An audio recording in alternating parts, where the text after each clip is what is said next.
श्रीराम समर्थ श्रीराम। शुका सारिखे पूर्ण वैराग्य जाचे, वशिष्ठा परिज्ञान योगेश्वराचे। कवी वाल्मिका सारिखा मान्य ऐसा, नमस्कार माझा सद्गुरु रामदासा। मला वाटते अंतरित्वा वसावे, तुझ्या दासबोधासित्वा बोध व्हावे। अपत्या परी पाववी प्रेम ग्रासा, महाराज या सद्गुरु रामदासा। जय जय रघुवीर समर्थ, सब संतन की जय। भारत माता की जय। श्रोता वक्ता श्रीराम समर्थ श्रीराम। उपस्थित सर्व साधक बंधू आणि भगिनींनो, श्री समर्थांनी केलेला बोध आपण ऐकत आहात। श्रवण आपल्याला अत्यंत काळजीपूर्वक करायचं आहे। दशक 8 समास 1 यामधील ओवी क्रमांक आपण 29 पाहूया। श्रीराम समर्थ श्रीराम। देवे निर्मिलेखे क्षिती, तिचे पोटी पाषाण होती। तयासीच देव म्हणती विवेकहीन श्रीराम। जो सृष्टी निर्माण करता, तो ये सृष्टी पूर्वी होता। मग हे तयेची सत्ता निर्माण झाली श्रीराम। जय जय रघुवीर समर्थ। कुणाला परमेश्वर म्हणावं, कोण सगळ्यांचा सकल करता आहे, याचं वर्णन समर्थ या समासामध्ये करत असताना ते एक महत्त्वाचा विचार आपल्याला सांगतात। ते म्हणतात, देवे निर्मिले क्षिती। क्षिती म्हणजे पृथ्वी। पृथ्वी ही परमेश्वराने निर्माण केली आहे। तिचे पोटी पाषाण होती। या पृथ्वीतूनच पाषाण म्हणजे दगड निघतात। तयासीच देव म्हणती विवेकहीन। आम्ही विवेकाने विचार केला तर पृथ्वीमध्ये ज्या गोष्टी निर्माण झालेल्या आहेत त्यांना आम्ही देवत्व बहाल केलेलं आहे, त्यांना आम्ही देव म्हटलेलं आहे। आम्हाला देव प्रत्यक्ष खरा देव कोणता आहे हे भावाशिवाय कळायचं नाही। म्हणून आम्ही प्रत्यक्ष या सृष्टीचा करता कोण आहे याचा विचार केला पाहिजे। असं प्रसिद्ध वचन आहे, न काष्टे विद्यते देवो, न पाषाणे न मृण्मये। भावो ही विद्यते देवो, तस्मात् भावो ही कारणम। परमेश्वर कुठे आहे? परमेश्वर लाकडात नाही, परमेश्वर दगडात नाही, परमेश्वर मातीमध्ये सुद्धा नाही, तर परमेश्वर ज्या ठिकाणी तुमचा भाव आहे त्या ठिकाणी तो आहे। म्हणून भावे विण देव, न कळे निस्संदेह। गुरुविण अनुभव कैसा कडे, असं ज्ञानेश्वर माऊली आम्हाला सांगून गेली। म्हणून या ठिकाणी श्री समर्थ तेच सांगतात की देव निर्मिले क्षिती, तिचे पोटी पाषाण होती। तयासीच देव म्हणती विवेकहीन। जो सृष्टी निर्माण करता, तो ये सृष्टीपूर्वी होता। मग हे तयाची सत्ता निर्माण झाली। पृथ्वीची सत्ता जी आज आम्हाला दिसते आहे, हे सचराचर चालताना दिसते आहे, हे सर्व ईश्वराची करणी आहे। सृष्टी निर्माण करणारा, हा निर्माण करणारा सृष्टीच्या अगोदर होता, पृथ्वीच्या अगोदर होता। सृष्टी निर्माण करता ते ये सृष्टी पूर्वी होता। या पृथ्वीच्या निर्माणाच्या अगोदरच तो निर्माता होता। निर्मिती नंतरची असते, निर्माता आधी असतो। म्हणून श्री समर्थांनी दृष्टांत म्हणून काही उदाहरणं दिली आहेत, ते ऐकूया. कुलाल पात्रापूर्वी आहे, पात्रे काही कुलाल नोहे, तैसा देव पूर्वीचा आहे, पाषाण नव्हे सर्वथा श्रीराम. कुलाल याचा अर्थ कुंभार. कुलाला पात्रापूर्वी कुलाल आहे. त्या चाकावर मातीचा गोळा ठेवला जातो. ते चाक एका काडीने फिरवल्या जाते. काडीने ते चाक फिरलं की त्याच्यावरचा जो गोळा आहे मातीचा, ओल्या मातीचा गोळा, त्याला कुलाल असा हात लावतो आणि आपल्या हाताच्या कलेने त्या ओल्या मातीला आकार देतो. त्यातून भांड निर्माण करतो, त्यातून पात्र निर्माण करतो. तो निर्माण झालेला माठ, हा पहिले माठ निर्माण झाला की निर्माण करणारा कुलाल पहिले आला. अगदी साधं आणि स्पष्ट आहे. पहिले कुलाल आहे आणि मग पात्र आहे. म्हणून पहिले निर्माता आहे आणि मग निर्मिती आहे. कुलाल हा निर्माता आहे आणि पात्र ही निर्मिती आहे.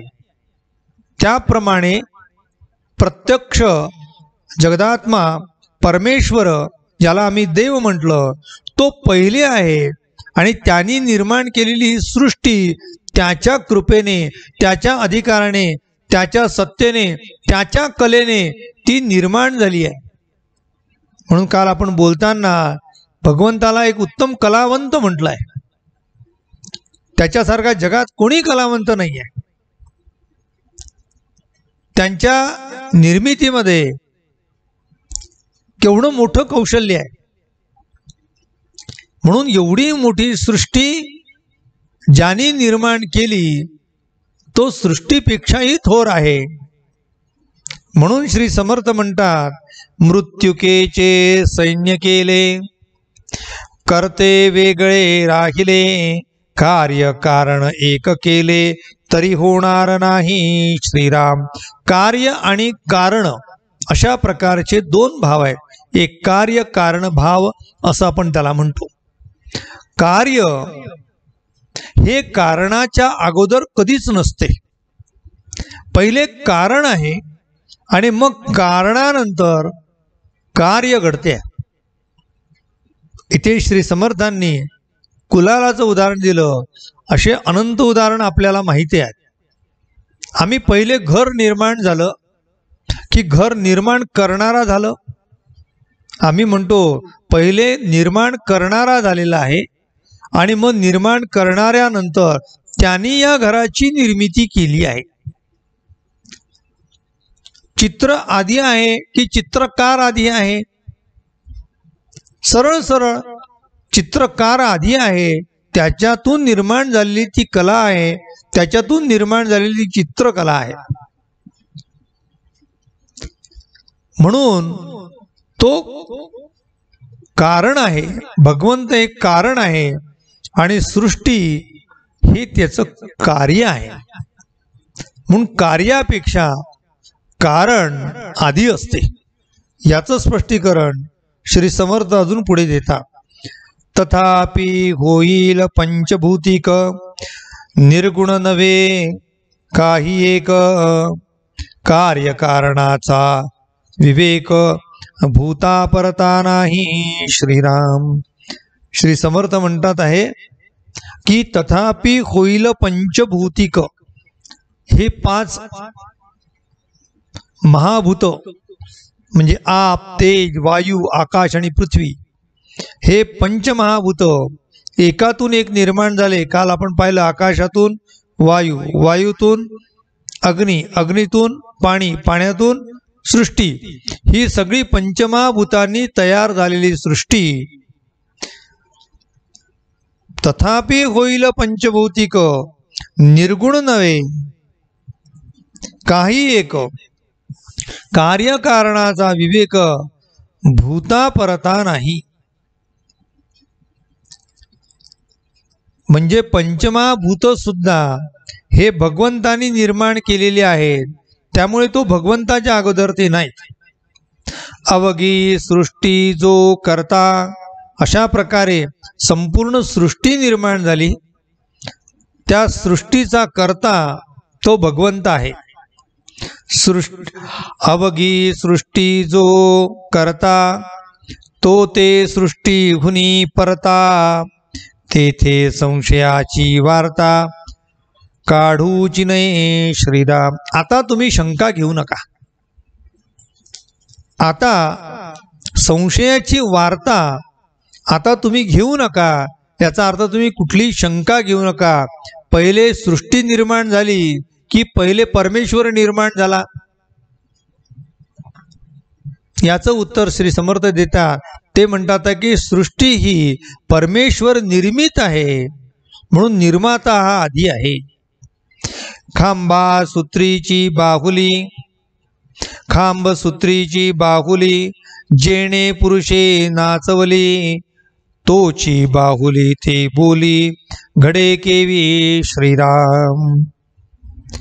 छाया मंडपाची सेना, सृष्टी सारिकेची रचना, सूत्रे चाळी परी तो नाना, व्यक्तिनो हे श्रीराम। अजून समर्थांनी अजून स्पष्टीकरणासाठी दोन उदाहरणं दिलेली आहेत। पहिलं उदाहरण त्यांनी पहिलं उदाहरण दिलं त्यांनी बाहुलीचं उदाहरण दिलं आहे। जी कठपुतलीची बाहुली आहे, ती कठपुतली म्हणजे खांब सूत्रीची बाहुली, ती बाहुली नाचते आहे। ती कोणी नाचवली, ती नाचते आहे की नाचवणारा कोणी आहे? तर सरळ त्या बोटांच्या मध्ये दोऱ्याने बांधून त्या बाहुलीपर्यंत सोडून तो अदृश्य असलेला पुरुष त्या बाहुल्या आपल्या बोटांना हलवतो आणि पाहणाऱ्याला असं वाटते आहे की ते प्रत्यक्ष कळसूत्रीची बाहुली नाचते आहे। ती नाना प्रकारचे हावभाव करते आहे, ती नृत्य करते आहे, ते सगळं आमच्या डोळ्यांनी दिसते आहे, परंतु ते त्या कळसूत्री बाहुलीचं सामर्थ्य नाही आहे। तो नाचवणारा कोणी वेगळा आहे, तो अदृश्य आहे, पण जो नाचवणारा आहे तो आणि ती बाहुली हे दोन्ही एक राहू शकत नाहीत। आम्ही असं म्हणू शकतो का कळसूत्री बाहुली नाचवणारा आणि कळसूत्री बाहुली एकच आहे? होऊ शकणार नाही। पडद्यावर दुसरं उदाहरण समर्थान दिले, छाया मंडपाची सेना। पडद्यावर नाना प्रकारचे चित्र दाखवली जातात, ज्याप्रमाणे आपल्या चित्रपटात चित्र दाखवली जातात, ते चित्र आणि ते चित्र दाखवणारा सूत्रधार हा भिन्न आहे की नाही? ते चित्र आणि सूत्रधार जसा भिन्न असतो, तो शब्दही फार सुंदर निर्माण झाला आहे, सूत्रधार। सूत्र म्हणजे दोरा। मग त्या कळसूत्री बाहुलीसाठी जो दोरा धारण करतो, जो हातात दोरा धरतो, त्या दोऱ्यानुसार ती बाहुली नाचवतो, याचा अर्थ तो सूत्र धारण करणारा आहे। नाचणारे खालचे आहे, ते नाचणारे ते नाचत नाहीये, त्यांना नाचवणारा कोणी वेगळा आहे। जितनी चाबी भरी रामने उतना चले खिलोना। परमेश्वराने निर्माण केलेली ही सृष्टी त्याप्रमाणे नाचते आहे, ज्याप्रमाणे भगवंत नाचवतो आहे। पण इतकं मात्र लक्षात ठेवा की ही सृष्टी म्हणजे परमेश्वर नाही। सृष्टी निर्माण करणारा परमेश्वर आहे। सृष्टीला आम्ही जर परमेश्वर म्हणू तर सृष्टी ही नाशिवंत आहे, पंचमहाभूत नष्ट होणार आहेत। मग या पंचमहाभूतांनी युक्त असलेली ही पृथ्वी ही कशी शाश्वत राहील? भगवंत तर शाश्वत आहे, तो निर्गुण आहे, निराकार आहे, तो कायम राहणार आहे, तो अभंग आहे, अखंड आहे. म्हणून श्री समर्थ म्हणतात आहे याप्रमाणे तैसा सृष्टी करता देव, त्याप्रमाणे सृष्टी करता देव आहे. परी तो नवे सृष्टी भाव, परंतु तो सृष्टी नाही आहे. सृष्टी त्याने निर्माण केली, पण तो सृष्टी करता ठरेल, तो सृष्टी होणार नाही. जेणे केली नाना जीव, तो जीव कैसे श्रीराम. मला एक सांगा की ज्या परमेश्वराने जीव निर्माण केला, तो जीव आणि निर्माण करणारा परमेश्वर हा भिन्न आहे की नाही. म्हणून जे जे जया करणे पडे, ते ते तो हे कैसे घडे. म्हणून या वायाची बापुडे संदेही पडत श्रीराम. संदेह सगळे लोक संदेही पडतात. काय संदेहामध्ये पडतात की परमेश्वर आणि सृष्टी एकच आहे. सृष्टी करणारा तो भिन्न आहे, कारण त्यांनी निर्माण केलेली आहे, तो नाही. म्हणून कार्य वेगळं आहे आणि कारण वेगळं आहे. म्हणून कार्य कोणतं आहे? सृष्टी हे कार्य आहे आणि निर्माण करणारा कारण आहे. एखादा व्यक्ती असेल, त्यांनी एखादं कार्य केलं असेल, तर त्याचं कार्य आणि तो एक रूप म्हणाल का? त्याचं कार्य आणि तो यामध्ये काही भिन्नता मानाल? तुम्ही म्हणाल तो व्यक्ती वेगळा आहे, त्याचं कार्य वेगळं आहे.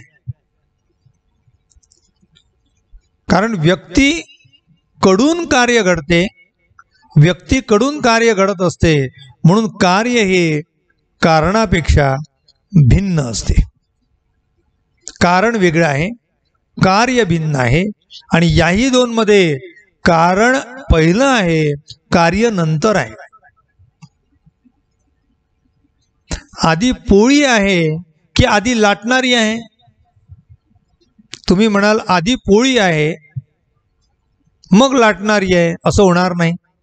पहिले लाटणारी जन्माला येईल आणि मग ती पोळी तयार होईल.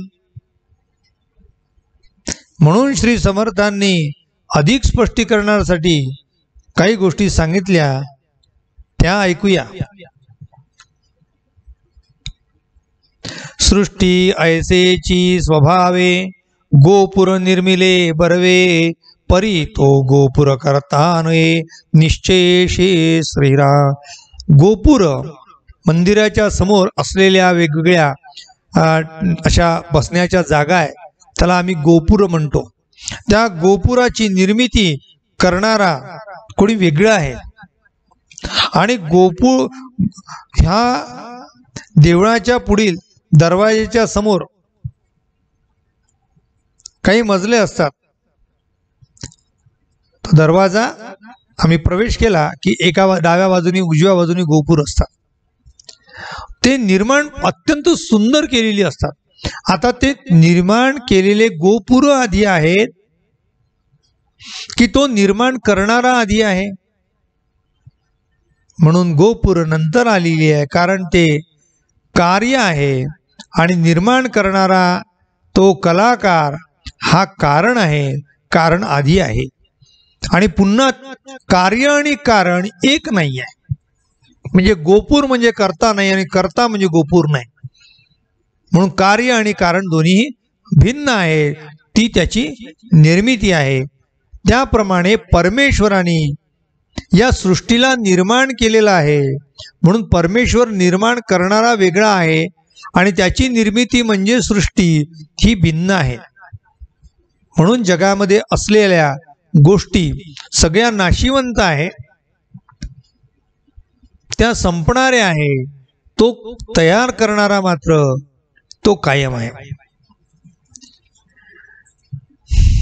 श्रीराम समर्थ श्रीराम एवं जगदीश तो वेगळा जग निर्माण त्याची कला तो सर्वांमध्ये परिनिराळा असो न सर्वी श्रीराम तो सर्वांमध्ये आहे जनी जनार्दन असे परी सज्जनी वसे असं संतांचंच वचन आहे। तो परमेश्वर या जगामध्ये नाही का? एखाद्याने घर निर्माण केलं याचा अर्थ तो घरामध्ये नाही का? तो घरात आहे पण घर म्हणजे तो नाही आहे। तसा आमचं घर निर्माण केलं त्या भगवंताने। आमचं घर कोणतं आहे? देह देवाचे मंदिर हे हा जो देह निर्माण केला ते घरच आहे। मंदिर म्हणजेच घर। त्या मंदिरामध्ये तो भगवंत आहे म्हणजे आत्मा आहे परंतु तो आत्मा आणि शरीर हे भिन्न आहे। आम्ही देहाला देव म्हणता येणार नाही। देह ही भगवंताची निर्मिती आहे आणि देव हा त्याचा निर्माता आहे। म्हणून श्री समर्थांनी अधिक स्पष्ट सांगितलं आहे जगदीश तो वेगळा। जगदीश म्हणजे जगात असलेला ईश, जगती असलेला ईश म्हणजे जगदीश किंवा जगत निर्माण करणारा तो जगदीश। जग तोची ईश असा अर्थ नाही घ्यायचा। जग निर्माण करणारा ईश म्हणजे जगदीश किंवा जगात असलेला ईश। काही म्हणजे समास कसा आहे सोडवा। समास आपण फक्त तोच म्हणून सोडता येणार नाही। म्हणून जगदीश तो वेगळा जग निर्माण त्याची कला तो सर्वांमध्ये परिनिराळा। तो सर्वांमध्ये आहे परंतु तो वेगळा आहे। असोनी सर्वी तो सर्वांमध्ये राहतो पण तो सर्वांपेक्षा वेगळा आहे। याचा अर्थ पाण्यामध्ये आम्ही साखर टाकली, साखर विरघळली तरी साखर ही साखरच राहते। पाणी हे पाणीच आहे। पाण्यामध्ये साखर आहे ती दिसत नाही, विरघळलेली आहे। तसा परमेश्वर या जगतामध्ये मिसळून गेलेला आहे पण त्याची जर इच्छा झाली तर तो यातून बाहेर जाऊ शकतो। त्यातमध्ये तो आतमध्ये येऊ शकतो। घरामध्ये मनुष्य प्रवेश करतो तो घरातून बाहेरही पडतो। निर्मिती त्याची घर आहे, तो घर नाही आहे। तसा जगामध्ये सुद्धा हा जगन्नायक जगाचा नायक जगाचा नाथ जगन्नाथ तो परमेश्वर इथे येतो। त्याची इच्छा आहे तोपर्यंत राहतो, तो बाहेरही जाऊ शकतो। म्हणून सृष्टी ही त्याची लीला मानली जाते। परमेश्वराची लीला म्हणजे ही सृष्टी आहे। श्री समर्थांनी तेच इथे स्पष्ट सांगितलं आहे। म्हणून भूतांचा कर्दमू यासी अलिप्त आत्मारामू अविद्या गुणे माया भ्रमू सत्यची वाटे श्रीराम। म्हणून भूतांचा कर्दमू, कर्दम या शब्दाचा अर्थ आहे चिखल। पंचमहाभूतांचा हा चिखल केलेला आहे। हा म्हणजे हा संपूर्ण सृष्टीचा जो दिसणारा सारा पसार आहे, हा जगताचा सारा प्रसार आहे, हा पंचमहाभूतांचा कर्दमू आहे। पंचमहाभूतांनी जसं आम्ही कालवण करतो, दूध टाकतो, दही टाकतो, त्यामध्ये केळी घालतो, साखर घालतो आणि त्याचं एक कालवण तयार करतो, तसं हे संपूर्ण जगत या परमेश्वराने पंचमहाभूतांचं कालवणच तयार केलेलं आहे। सांगता येणार नाही याच्यातली साखर कोणती आहे, याच्यातलं दूध कोणतं आहे, याच्यातलं अमको आहे, ते सगळे एकत्रच आहे. गोपाळ काला, आम्ही काला हा शब्द वापरतोय भगवंताच्या त्या लीलेला, तो हा कालाच आहे. पण या काल्यामध्ये भगवंताने प्रेमरूपी स्वतःचा प्रवेश केलेला आहे. म्हणून जो प्रेम करणारा आहे तो परमेश्वर रूप आहे. म्हणून श्री समर्थ म्हणतात, म्हणून भूतांचा कर्दमू यासी अलिप्त आत्मारामू. परंतु त्यामध्ये तो जो आत्माराम आहे तो वेगळा आहे, तो अस्पर्श आहे. तो कोणामध्ये जरी असला तरी तो वेगळा आहे हा सिद्ध करून देतो. पाहन तुम्ही, आमच्या शरीरामध्ये सगळ्या प्रकारचे भूत आहेत, परंतु तो असू सगळे भूत कायम राहून सुद्धा आत्मा मात्र भिन्न आहे. डॉक्टर म्हणतात मेंदू मेंदूच्या जागेवर आहे, हृदय हृदयाच्या जागेवर आहे, किडनी किडनीच्या जागेवर आहे, सगळे अवयव जिथल्या तिथे आहे.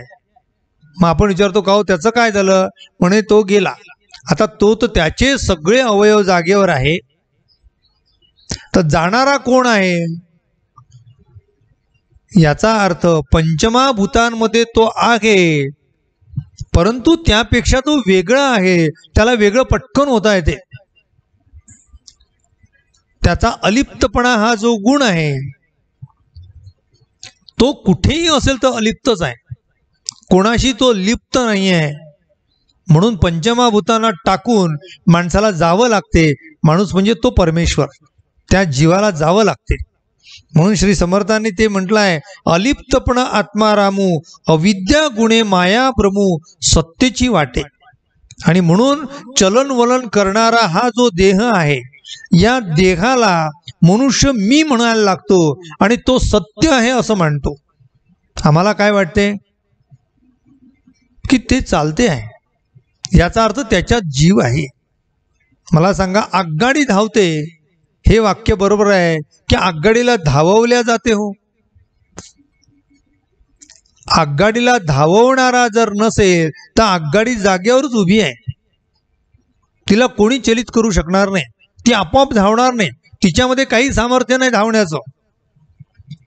धावण्यासाठी असलेले सगळ्या गोष्टी तिच्यात आहे, पण सामर्थ्य धाववणाऱ्याचं आहे. ती गाडी धावण्याचं सामर्थ्य असल्यामुळे आणि तो चालक त्याच्यात बसल्यामुळे ती गाडी चालते. चालक उतरला, गाडी जागेवरच आहे. आपण म्हणतो का गाडी का निघत नाही, आपण म्हणतो चालक नाही तिथे. तसा आमच्या देहाचा चालक जो आहे तो परमेश्वर आहे, तो बसलेला आहे त्या गाडीमध्ये, म्हणून आमची गाडी चालते आहे. आणि त्या गाडीला मी म्हणतोय की मी चालवतोय, त्या गाडीने म्हणावं का मी चालतो? ती गाडी म्हणेल का मी चालते? ती गाडी कशी चालेल? तिच्यामध्ये काय सामर्थ्य आहे? तिच्यामध्ये सामर्थ्य नाही, सामर्थ्य त्या निर्मात्यामध्ये आहे. मग तो गाडी निर्माण करणारा असो की तो गाडी चालवणारा असो, तो एकच आहे. कर्ता आणि करविता तोच आहे. तो गाडी करणाराही तोच आहे आणि गाडी चालवणारा करताही तोच आहे. म्हणून श्री समर्थांनी आम्हाला असं वाटते आहे की जे डोळ्यांनी दिसते ते सत्य आहे. गाडी धावते म्हणून आपण गाडी धावते म्हणतो, खरंच गाडी धावत नाही, गाडीला धाववल्या जाते. माणूस चालत नाही, माणसाला चालवल्या जाते. पाय चालत नाही, तो चालवणारा कोणी दुसरा आहे. माझे कान ऐकत नाही, हो, माझ्या कानाला कोणीतरी ऐकवतो आहे, कानाच्या माध्यमातून मी ऐकतो आहे. याचा अर्थ कान म्हणजे मी नाही आहे, तसा देह म्हणजे मी नाही आहे. मी जो आहे तो मी आहे. तो मी कोण आहे याचा शोध घेणे, याचा अर्थ परमेश्वराची भेटी घेणे आहे. म्हणून श्री समर्थांनी आम्हाला देह म्हणजे मी वाटतो आहे, डोळ्याने दिसणारी सृष्टी सत्य वाटते आहे. या सगळ्या गोष्टीला श्री समर्थ म्हणतात अविद्या गुणे माया भ्रमू. अविद्येमुळे मायेचा भ्रम आहे, ती अविद्या आहे. अंधार असेल तरी सुद्धा भ्रम होणार नाही, आणि उजेड असेल तरी भ्रम होणार नाही. पण अंधार आणि उजेड एकत्र आला की भ्रमाचा जन्म होईल. काही ज्ञान काही अज्ञान या संमिश्रामध्ये माणसाला भ्रम वाटू लागतो. अंधारात पडलेली दोरी आम्हाला जर दिसलीच नाही तर आम्हाला ती साप वाटणार नाही. जर तिच्यावर चांगला प्रकाश पडला तर आम्हाला दोरी आहे लक्षात येईल, तरी तो साप वाटणार नाही. मग साप केव्हा वाटतो? ज्या वेळेस तिथे काही अंधार असतो आणि काही प्रकाश असतो. असं अंधुक जेव्हा दिसू लागते तेव्हा अज्ञान आणि ज्ञान एकत्र येते आणि त्यातून हा भ्रम जन्माला येतो. म्हणून माया, यामुळे भ्रम निर्माण झालेला आहे. अविद्ये गुणे माया भ्रमू सत्तेची वाटे. तो भ्रम आहे हे त्याला वाटत नाही, त्या भ्रमालाच तो सत्य म्हणतो. बिंबालाच त्यांनी बिंब म्हणावं तर बिंबाला बिंब न म्हणता तो प्रतिबिंबाला बिंब मानू लागतो. आरशामध्ये दिसणारा आपलं दृश्य, आपला चेहरा मी आहे हे कोणाला वाटते? माया भ्रमे. आमच्या घरासमोर आता या कोरोनाच्या या प्रादुर्भावामुळे आमच्या घरासमोर एक बेसिन लावलेला आहे. पाय धुण्यासाठी एक जागा तयार केली आहे. येणाऱ्या माणसाने ते पाय धुवावे, स्वतःचे हात स्वच्छ धुवावे, मग घरात यावं. पण ते हात पाय धुत असताना आपला चेहराही नीट आहे की नाही हे पाहण्यासाठी वर एक आरसा लावलेला आहे. लोक येताना आपल्या आरशात मुख पाहतात, घरात येतात. लोकांना माहिती आहे आरशामधला मी वेगळा आहे आणि पाहणारा वेगळा आहे. पण आमच्या घराच्या समोर एक आंब्याचं झाड आहे. त्या आंब्याच्या झाडावर रोज हे माकडं येत राहतात. या माकडांमुळे यांना सुद्धा पाणी प्यायची इच्छा होते. ते सुद्धा आता त्या बेसिनमध्ये बसून हात धुतात. त्यांना सुद्धा वाटलं की आता आपण हातपाय धुतले पाहिजे. त्यांना तोटी चालू करता येते, सगळं होते त्यांना. पण समोर दिसणारा जो आरसा आहे त्या आरशामध्ये त्यांना असं वाटते की त्या ठिकाणी तो दुसरा कोणी बसलेला आहे, म्हणून ते त्या आरशाच्या समोरच बसून राहतात. त्या आरशाला हात लावतात. त्यांना बिंब आणि प्रतिबिंब यातला फरक कळत नाही. त्याप्रमाणे अज्ञानी माणसाला प्रतिबिंब आणि बिंबातला फरक कळत नाही. माझ्या डोळ्याने जे दिसते आहे तेच खरं आहे असं तो म्हणून बसलाय. म्हणून तुम्हाला दिसते ते प्रतिबिंब आहे, ते सत्य नाही आहे. ते सत्य वाटणे हा मायेचा भ्रम आहे, हे मिथ्यत्व आहे, हे आम्हाला कळलं पाहिजे. त्याप्रमाणे जग वेगळं आहे, तो जगन्नायक वेगळा आहे. जगाला परमेश्वर आम्ही मानलं तर बिंबाला मानल्यासारखं होईल. त्या जगाला परमेश्वर मानलं तर त्या मूळ बिंब प्रतिबिंबाला आम्ही परमेश्वर मानू. म्हणून जगत हे मुळामध्ये ईश्वर निर्मित आहे, तो जगन्नायक नाही आहे. तिथे जग म्हणजे जगन्नायक असा अर्थ घेऊ नये. जगन्नायक म्हणजे जगाचा नायक. राजा आणि राज्य याच्यात फरक आहे की नाही सांगा बरं? सत्ता आणि राज्य, राजा वेगळा आहे की नाही? राजा आहे म्हणून राज्य आहे, राज्य आहे म्हणून राजाची सत्ता आहे. मग यामध्ये राज्य आणि त्याची सत्ता या दोन्ही गोष्टी राजापेक्षा भिन्न आहेत. त्यामुळे आम्हाला दिसणारी जी सृष्टी ही त्या निर्मात्यापेक्षा भिन्न आहे. श्री समर्थांनी अधिक स्पष्ट सांगितलंय, मायोत्पादी जगडंबर आहे सर्व ही साचार, ऐसा हा विपरीत विचार कोठेची नाही श्रीराम. म्हणून जग मिथ्या साच आत्मा, सर्वा परतो परमात्मा, अंतरबाह्य अंतरात्मा व्यापून असे श्रीराम. वाचताना आपल्याला जिथे थांबलो तिथे अर्थबोध झाला पाहिजे. श्री समर्थ म्हणतात आहे म्हणून जग मिथ्या साच आत्मा, आत्मा खरा आहे, जग मिथ्या आहे. सर्वा परतो परमात्मा, या सगळ्यांच्या मध्ये असलेला तो परमात्मा अंतर आणि बाह्य व्यापून असे. तो जगदात्मा, तो परमेश्वर सर्वत्र व्यापून आहे आणि जग दिसणारं मिथ्या आहे. तो जगामध्ये आहे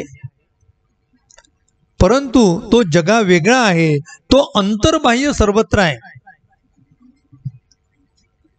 ज्याप्रमाणे वायू सर्वत्र विचरण करतो, सर्वत्र फिरतो, त्याप्रमाणे भगवंत अदृश्य रूपाने आमच्या सर्वत्र तो कायमस्वरूपी आहे. दृश्य असूनच अदृश्य आहे. तो आम्हाला डोळ्याने दिसत नाही. याचं कारण तुम्हाला त्या दृष्टीने त्याच्याकडे पाहता येत नाही, किंवा तुमची दृष्टी त्याला पाहण्यासाठी जरा शक्तिशाली नाही, कमी शक्तिशाली झाली आहे. आम्हाला जमिनीवर उभं राहून चंद्रावरच्या हालचाली पाहता येत नाही. त्यासाठी आम्हाला दुर्बीण घ्यावी लागते. त्याप्रमाणे आमच्या जवळ असलेला परमात्मा आम्हाला दिसत नाही. याचं कारण आहे की आम्हाला ती दृष्टी दिली नाही. संतांनी तुम्हाला ती दृष्टी दिली, याचा अर्थ अशा प्रकारचं इन्स्ट्रुमेंट तुमच्याजवळ दिलेलं आहे, अशा प्रकारची विद्या तुम्हाला दिली आहे, अशा प्रकारचं दूरदर्शन दिलेलं आहे, अशा प्रकारची दूरदृष्टी दिली आहे, अशा प्रकारची सूक्ष्म दृष्टी दिली आहे की तो तुमच्या आजूबाजूला आहे, तो दिसेल. आणि ती गोष्ट कोणती तर त्यांची वचनं आणि त्यांचा ग्रंथ. म्हणून श्री समर्थ म्हणतात आहे हे जग मिथ्या आहे आणि जगदीश हा सत्य आहे. तया म्हणावे देव, जो कायम राहतो तो देव आहे. एर हे अवघेची वाव, ऐसा आहे अंतर्भाव वेदांताचा श्रीराम. अशा प्रकारे याची पूर्तता आणि स्पष्टता श्री समर्थांनी वेदांताच्या आधारे केली आहे. उपनिषद तेच सांगतात, श्रुती तेच सांगतात, शास्त्र तेच सांगतात आहे की परमेश्वर हा सत्य आहे, दिसणारा जगत मिथ्या आहे. ब्रह्म सत्य, जगन मिथ्या, जीवो ब्रह्मैवनापर हा. अशा प्रकारे आमचा जीव जोपर्यंत तो या मायेमध्ये आहे तोपर्यंत तो परमात्मा स्वरूप होऊ शकत नाही. तो मायेतून बाहेर पडला की तो जो आहे तो तोच आहे. म्हणून आम्हाला अशा प्रकारचा विवेक संतांनी दिलेला आहे. तो विवेक जागृत करण्याची वेळ म्हणजे नरदेह आहे. आपल्या सर्वांच्या हृदयस्थ असलेल्या परमेश्वराला विनम्र अभिवादन करतो आणि आजची निरूपण सेवा येथेच संपन्न करतो. उपासनेला दृढ चालवावे, भूदेव संतासी सदा नमावे. सत्कर्म योगे वय घालवावे, सर्वामुखी मंगल बोलवावे. जय जय रघुवीर समर्थ, सब संतन की जय.